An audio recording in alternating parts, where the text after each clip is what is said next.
welcome back to the Gallowgateshots YouTube channel. My name is Matthew, and thank you for being here for another episode of Beyond the Lines. It's the show where we get an opposition supporter's view when it comes to previewing Newcastle's next game.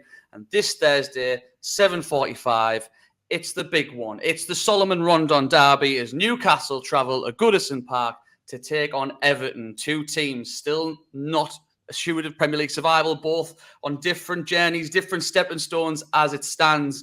And to help me preview this one, I am joined by Toffee. He is an Everton fan, an Everton fanatic. He is a contributor to the Toffee Blues and the Everton news feed. It's the one, it's the only, it is James Wharton, ladies and gentlemen. How are you doing, sir? Not too bad, like I say, given the circumstances. There's a lot going on. Even beyond the football world, there's a lot of negativity around. I'm trying to, brush it off as much as I can and keep on going. Yeah, well, fair play to you, mate. Fair play. I appreciate that. I mean, it can't help when your football club's not doing well. But yeah, the world is trying to eat itself at the moment, isn't it? It certainly is. Everton Football Club certainly trying to eat itself.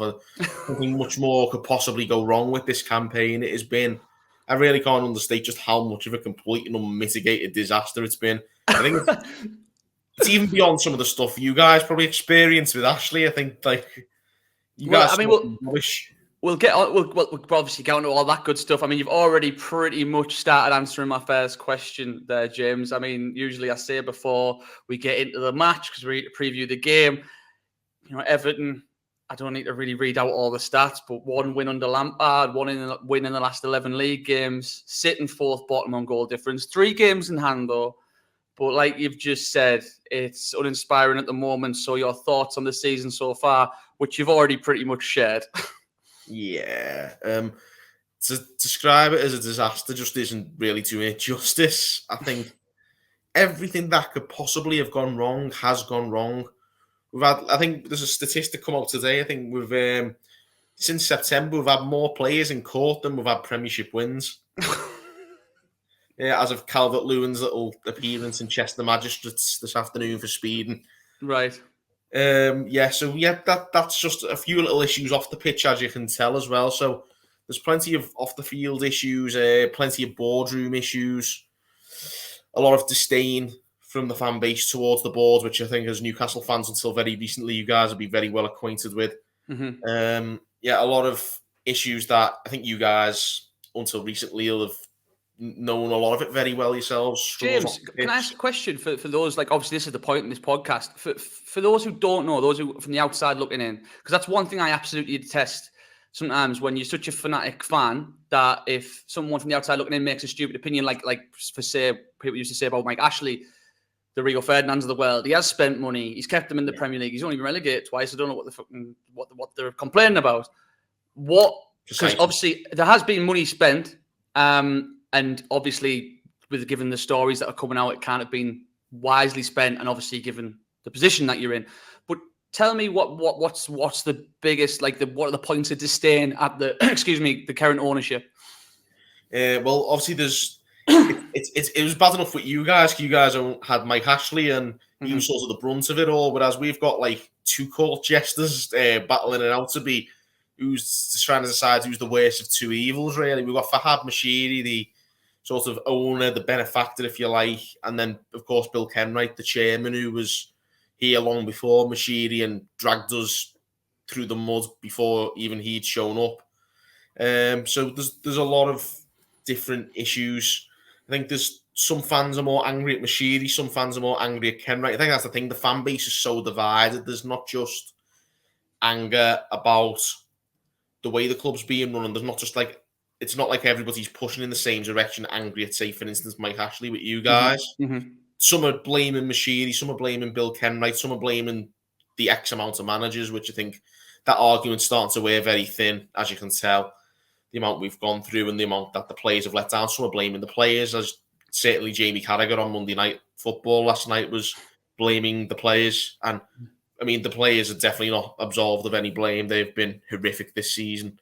For the most part, but the ownership, like I say, there's Mashiri and Kenwright. Mashiri is the one who's pumped all the money in, but he's also wielded a lot of power and he's overriding a lot of the footballing personnel, namely Marcel Brands, who's now, of course, quit as sporting director. He was one of the most highly thought of sporting directors when we hired him in 2018, just a year into Mashiri's, well, 2 years into Mashiri's ownership.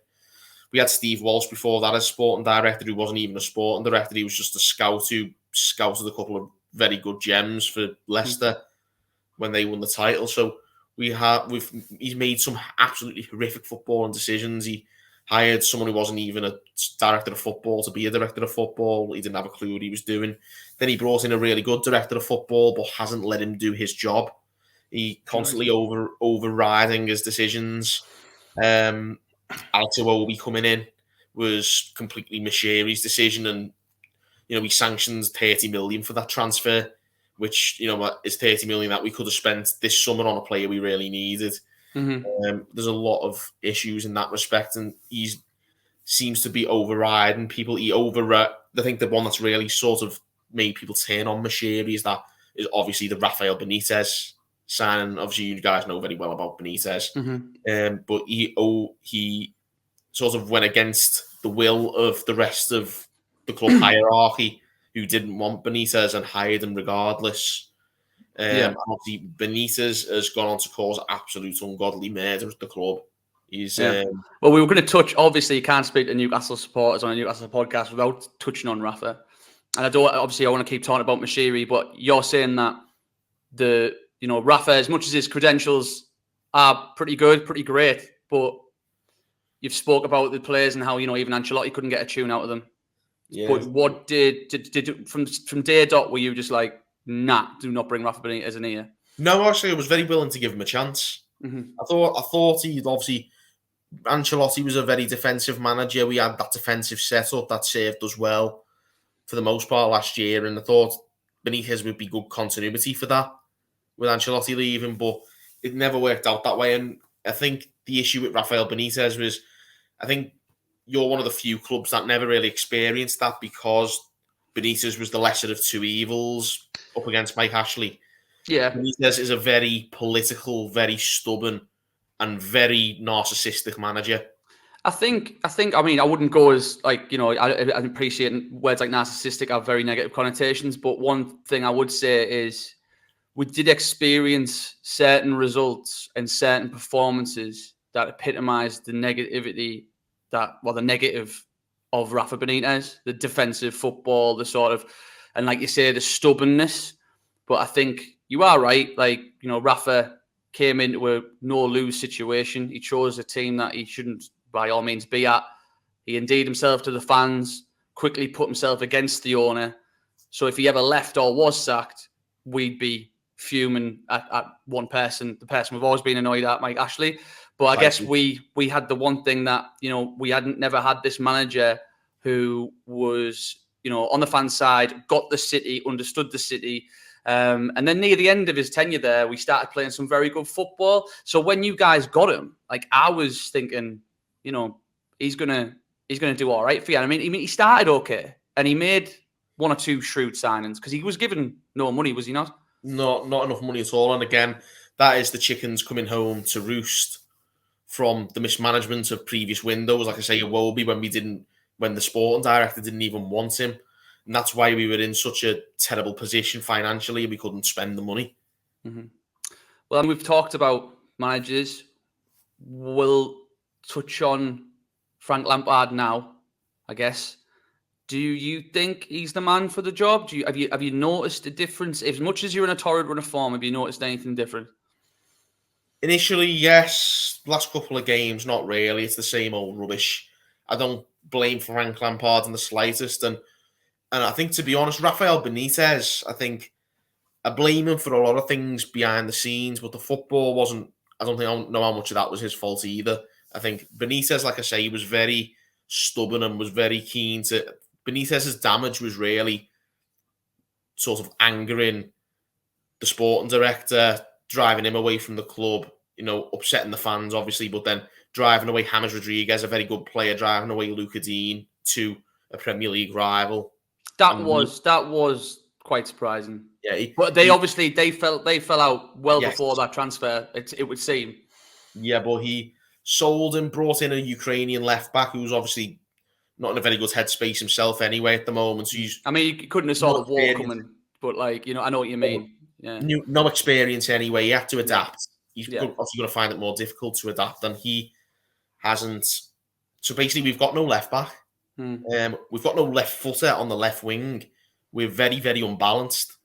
The team is so unbalanced since Dean has gone. Fell off a cliff, even more so since. I think that's what a lot of fans will level that against Benitez. But the football, like I say, on the field was terrible. Some of that might be his fault, but equally you could say it was Lampard. I don't think it's too much of either. I think it's the players being very, very lousy players. Yeah. I mean, a lot of the... Sorry, mate, you go. The players are a disgrace. I think, obviously, I'm literally just paraphrasing word for word there what Jamie Carragher said last night. The players are a disgrace. They've down tools on the club, and they've down tools on the club in the past when it's not been quite this dire, but they've thrown managers under the bus. They've broken the fans' hearts regularly with the performances and the lack of pride in those performances in recent years, not just this season, but obviously it's come to a head more so this season. Yeah, some of the players are a disgrace. Some of them have been okay, but it's generally been an absolute letdown. I think someone mentioned on social media, somebody I follow, an Everton fan today, said, Everton haven't been out of the top flight for 68 years. Now, if you're one of those players, you should have some personal pride in yourself and not want to be one of those players who end that proud run. That's what I was just about to say. I was when you said about them, when you said about them down in tools, I was thinking like, surely even if you're the biggest mercenary going, like you don't want to have that on you. You've took a team out of the Premier League that I've never been out of the Premier League before, so that for me should be motivation enough. And I feel like again, it's so strange. And I don't want to sort of say you're going down because it's so strange being on the outside and saying this team are too good to go down. But I've got that set I had that levied at me twice, James, and it ended in relegation, both under the McLaren Benitez season and the the one where we had about 60 managers and ended with Shearer going down. We got told you're too good to go down, but it's that toxicity within the club and the dressing room. It can just take... It kills the club. Yeah. You guys know it better than anybody. Mm-hmm. You guys probably comprehend what we're going through more than any other fan base could have until recently. Yeah. I think it is. Big clubs can be killed by toxic owners. Aston Villa had it as well. Yeah. We've seen it in other clubs as well. I think the toxicity is boiling over because, the one thing that Mashiri's destroyed the club, but the one thing he did do was put money in. So I think fans let him off. Now he can't spend the money on the transfer in the transfer windows. Then, the one thing he had going for him's gone, and everyone's paying more attention to the destructive things that he's done at the club. And it's not just him, of course. Mm-hmm. I think Bill Kenwright as well. I think he's been a chairman since 1999, and he's criminally underfunded the club. He set in stone the mentality that Everton don't belong as a member of the elite. I think that's done serious damage to the club. I think he's too... Again, I think he's quite big-headed. He only sold to Mashiri because he was the one who let him stay on as chairman. Otherwise, he could have sold up to plenty of other rich benefactors, but he didn't. He wanted power. He's let the club down for over 20 years, and Mashiri's come in and expedited the damage by throwing money at nothing really. Yeah, I mean, like you said, you can have all the money in the world, but if the right football and decisions aren't being made, which time will tell with Newcastle. But if you don't have football people making football decisions, eventually you will get found out. Which I'm guessing that's what's led to some of the poor recruitment, like you just said about the Alex Iwobi transfer. I mean, touching on the players, I keep saying on paper, I remember when you signed Elan, I was a big fan of him. Watched a bit of Napoli that season and seasons previous. Doucouré is a great player, I think. Obviously, James isn't with you anymore. But it's that defence, isn't it, James? That's where the problems are. And we won't touch on it too much. I don't want to, because I know this is a Newcastle podcast necessarily, but I want to be welcoming. I want to be hospitable to my guest. So we won't touch on Jordan Pickford too much. But what are your thoughts on him? Because I've seen him play out of his skin in an England shirt. I've seen him make some decent saves in an Everton shirt, but I have seen him literally go to bits 3 or 4 times against Newcastle United and make clangers in the past. So, I mean, when you start with the defence, when you've got a goalkeeper who is erratic, to say the least, I mean, what do you make of not just Pickford, the defensive unit? I know you've got Mina injured, you've got rid of Dean, but I mean, what do you make of that defence and the goalkeeper? I think Jordan Pickford, to be honest, has been absolutely excellent this season. He's been absolutely outstanding, barring St James's and Spurs on the Monday night just before last. Yeah. He had a couple of clangers, but other than that, he's been our saving grace this season. I think we'd already be relegated if not for him. Fair enough. I think we'd be gone by it already. I think, and that's testament, moving on, obviously, leads us nicely into it's testament to how bad the 4 in front of him are, that he's had to make as many saves and had to make as many man of the match performances as he has, because the defence is a joke. I think, we've got, again, we talk about the poor recruitment. We've got Seamus Coleman, John Joe Kenny, and we brought in a young lad from Rangers called Nathan Patterson. That was a Rafa signing, wasn't it? Yeah. It was made under Rafa. Yeah. Very promising. But he hasn't had a kick in the Premier League yet. He's only played the FA Cup against Boreham Wood. He's not had a kick in the Premier League, despite Seamus Coleman being way over the hill. He's too old. If you put Saint Maximin on him on Thursday night, you'll easily beat us. I do feel for him a little bit, because, I mean, I've heard people saying that, pundits and fans, I like about Seamus Coleman, and, like, it's sort of that thing where it's like you don't sort of have anything against the guy, but he's just not a Premier League footballer anymore. I'm sure he's embarrassing himself. Yeah, but he's, obviously, I'm sure, is the effort still there to be seen? I mean, I'm not saying that really. I don't think it is. I think okay. One power out of a couple of tackles in the Wolves game as well. Fair enough. So I think he's a very, very sad excuse of a captain as well. I don't think he's. Do you think he's risking his legacy at Everton because he's been there so long? I think his legacy at Everton's already tarnished, to be honest. Really? Wow. Like, you couldn't have said that to me 3 or 4 years ago. Yeah. He was desperately unlucky breaking his leg. He missed the season. He came back and he was all right for a bit even after that, but he's just completely finished now. And, you want your captain to lead by example, and he's obviously, he can't do what he used to do. And he's not leading the defence, of course. He isn't leaking goals. Obviously, I say there, Coleman, we've got John Joe Kenny as well, who's also a right back, but he's playing at left back because we haven't got any left back other than the Ukrainian left back, Mikalenko, who we've brought in, who's, in all honesty, given the circumstances, you could argue should be on compassionate leave. Yeah, I mean, he's doing well with his family. Yeah, fair play to him, fair play. He's done his best, but again, he's, regardless of whether there's a war or not, he should find it difficult to adapt. He's a young lad coming to England. It's a big step up in league quality, and he was naturally, regardless of the circumstances, going to find it difficult to adapt. So, for him to be the only left-footed left back, we've got John Joe Kenny, the right back, playing left back, and Seamus Coleman, a right back who's too old to be playing at right back, playing at right back. It's very Newcastle of old.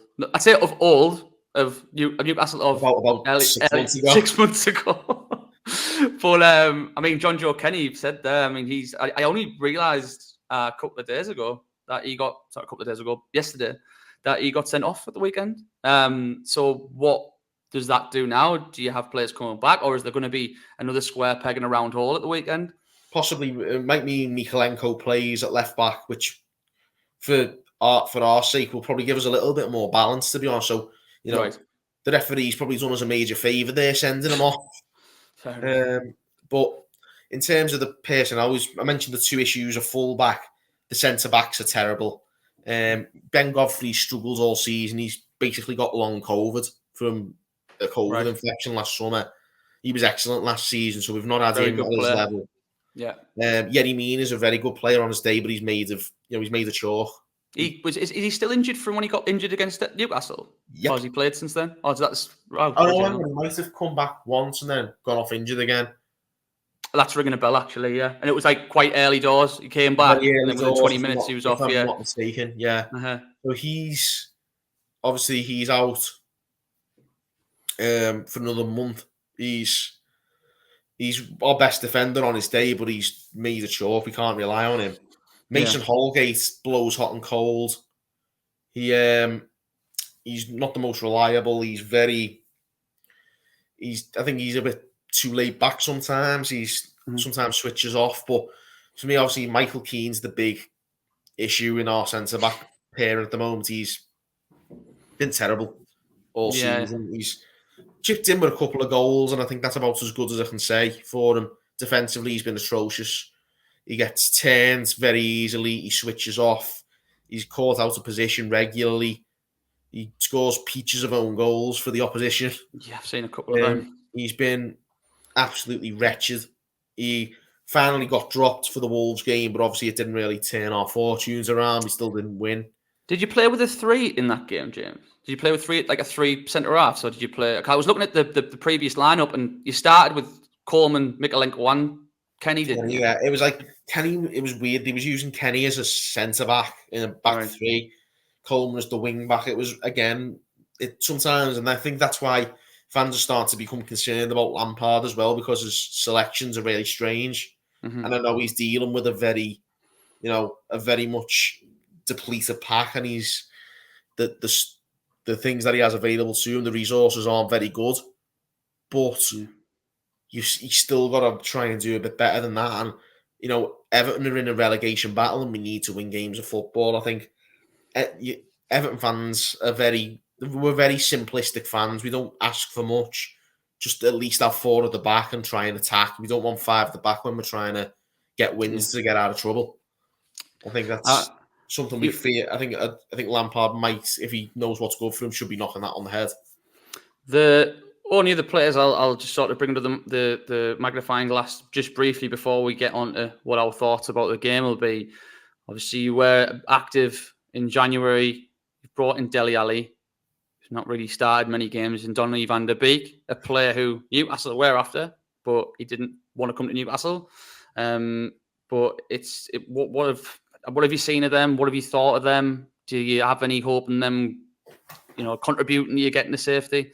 Van der Beek's shown glimpses of promise. He's done well in some games, particularly early on, I think against Leeds, and then obviously against Newcastle. He only came off the bench when you were already beating us, and he improved us a little bit there. He looked bright. Yeah, he was the only bright one, I think, that day. Obviously, the next game against Leeds, we won, and he played well. He played well against Southampton, even though we lost. I think he was starting to tire a bit against City. We still play well, and then he's been really poor the last 2 games. So it's been very much a mixed bag. I'm scared that he's sort of has his purple patch already. And Dele Alli's been a non-entity. He's exactly what you'd expect from Dele Alli. Some moments of brilliance, little excellent passes, back heels, flicks, but nothing particularly productive. No assists, no goals as of yet. Newcastle, don't say that, because you know for a fine fact he's going to do something against Newcastle now. Well, I hope for our sake he does, because he needs to pull his finger out, and I think Dominic Calvert-Lewin will be missing, but we won't be missing him. He's been absolutely, he's had bad luck with injuries this season, but when he's been playing recently, he's been terrible. So would that mean possibly our old flame, Solomon Rondon might get a run out at the weekend? It could be, but it'll most likely be Richarlison up top, I think. Yeah, by himself. It'll be like a front 3 of Richarlison on either side of him. We usually have Damari Gray, Gordon, Iwobi, one of those 3. Like 2 out of those 3 will play either side of him. Just Andros Townsend starting the bench for you now? Usually, yeah. He's more of a bit par player particularly since I think Lampard's changed up the formation a little bit. Player who had in all honesty, I wouldn't even be surprised if we've seen it on a couple of occasions when necessary. Like I say, in Dean going, Townsend's actually stood in as like a left back at times. Mm-hmm. Yeah, like a wing back maybe. I know he's done that before as well, to be fair. But I only ask about Andros because obviously he had that small fleeting relationship with Newcastle in the season we went down. It's a shame to see him leave, to be honest. But he did okay for you. Sorry? It seemed like he did okay for you. No, he did very well. That's what I'm saying. It was just a fleeting good patch. He scored a few goals, a couple of hammer-ins we got away. I think the Chelsea and Southampton, he scored goals there. And he scored what would have been important goals if we hadn't went down against Crystal Palace and against Swansea as well. But, all power to him. We did try to get him back because he went to Palace and he wasn't getting played. And I think Gallowgateshots came in and he wanted to keep him or something like that. I'm trying to think. But anyway, I digress. I've got 2 questions left. I'll ask this one first. The reason we're here is we're previewing Newcastle the game at the weekend. How do you see this going? I appreciate you coming from a place of pure pessimism, which is usually where I'm coming from because I'm the most pessimistic Newcastle fan there is. But given the results you've been on, can you see any positivity? Because regardless, I know if you win your games in hand, you'd have to beat us and then win your 2 games in hand to draw level on points with us. But this is still a huge game. They're all huge games for you now. They're all huge games still for Newcastle, but it's still 2 teams that will probably fancy points against each other. How would you see it going? What would your prediction be? I'm going to say we'll win. I think it'll be very tight. I think the fans will make the place a bear pit again because it's the only hope we've got. We as fans are arguing amongst ourselves at the moment about who should be taking responsibility because the fans are very depressed by the performances. And obviously, as a result, the atmospheres go quite flat. But fans go into the next game again at home trying to create another bear pit to try and lift the players. But if sometimes the players have responded and sometimes they haven't. Yeah. So there's a lot of arguments about, like, should we be bothering of the players, like, already decided that we're going to go down anyway? Will the players turn up even if we provided that atmosphere? They did against Leeds, but they didn't against Wolves. We were unlucky against City. We provided a good atmosphere there, and we were unlucky to lose. Yeah. The Wolves game, it went very flat because the performance was very poor. So I think the fans are going to try and make it a real, like, atmosphere at the ground and try and lift the players as much as we can. But the fans know that that's our only hope, really, to stay up because the players are a disgrace. And the players need whipping into shape as much as possible. It's like we're the equivalent of a jockey trying to get over the line in the run-in, whipping the horse like mad. And that's basically what we as the Everton fan base are when we go to Goodison at the moment. You are the whip. We have to whip the players into shape as much as possible. Try and create the atmosphere that they can feed off because it's the only chance we've got. The players... Scoreline then. What's the scoreline? What's your prediction? I'll go with a 2-1. Fair Tight. enough. But if we don't win this game, we're gone, in my opinion. Do you think? Yeah. You think, yeah. I mean, I was looking at you running, and it is tough. Very tough. Yeah. And Watford's isn't. Burnley's not so much. Yeah. If we lose this game, I don't see where we will win the next game. It's a tough one. I mean, we've been on a fantastic run. A run that was only cut short by some torrid officiating, but the sooner we put that behind us, the best. The Southampton game we had previous, I was going into that thinking, this is where the run's probably going to end. Southampton away, we don't do very well. Southampton have been a mixed bag, but they've had a decent season. And we've went and churned out a result from behind. That being said, again, Goodison, mixed bag for us, usually don't do very well there. But given we've been playing very well, I'm hoping Eddie Howe's got the players sorted. Forget that. It wasn't your fault. You shouldn't have lost that game. Should have had a penalty. Should have been a red card. I still think, like you've said, it all depends on how it unfolds in terms of... I think the first goal is massive, James, to be honest, because you've just said about the atmosphere. And those things you're saying about the atmosphere are so eerily similar to what St. James's Park has been like in the past. It ended up falling into empathy, under Steve Bruce, the atmosphere was shit. It was, you get outsung by less than 1,000 fans. I would have said, like, when you go there every week, it just wasn't that good. It suddenly came back, really reinvigorated, but we're not playing at St. James's Park. But, when things were bad, at the start, first 10 minutes, they're roaring the players on, then one bad mistake, the away team gets the ball a bit, it can really start turning. I'm sure you've seen that at Everton, Yeah, it probably. happens all the time. At Everton, like I say, we got right out the blocks against Leeds, got an early goal and dominated the whole game. Mm-hmm. Played really well. And the atmosphere was excellent. Even City, obviously, we were very much dominated, obviously, by City, but we still put up a good fight and the atmosphere was good. But the Wolves game was very negative. The players were very lazy. The atmosphere went flat after about 20 minutes. And then, even then, obviously, the fans get irate and might boo the players, but at around the 75, 80-minute mark, there was a moment in the ground where that stopped and it just went eerily silent, where the fans have decided we might be gone here. I've experienced that before, mate. I've experienced that before. Not even in relegation seasons, in some seasons where you just think, what is the point? Even though you're probably going to stay up, you just feel... But again, you guys are in a very precarious position. So my last question, James, is, are you staying up? Everton fans might not like me for this, but no. Oh, my word. No. Really? Even if I think we might win this game, but look at the running. I don't think we've got a hope in hell. Right. But I mean, if you say that, I mean, I wouldn't do everything for you, but then I thought that when you beat Leeds, when you beat Leeds comfortably, I know Leeds have been having a torrid time of it, just got their first win in ages.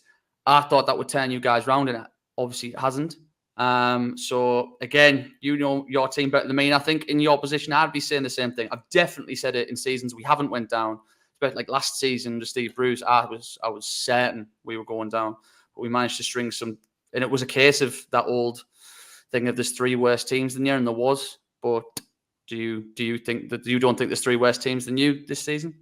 No, I mean maybe not on paper, but yeah, the way things are in terms of application and pride and desire for the club and to play for the shirt, I think there's 19 better teams than us in that respect. Wow, scathing assessment, mate. But I will say the same thing to you as I always say to people on this. After Thursday, I wish you all the best of luck for the season, mate. Obviously, everyone's got great fans like you. Every club's got great fans. You can talk about the Twitter bickering all you like, but it's always good to talk football with someone who loves their club. Yes, I hope you do great for your sake after Thursday. As for Thursday, I wish you the worst luck. But thank you very much for coming on, James. Oh, very welcome. And thank you everyone for watching. If you haven't already, please like the video, give the video a share. We'll be back soon, and subscribe to the Gallowgateshots YouTube channel.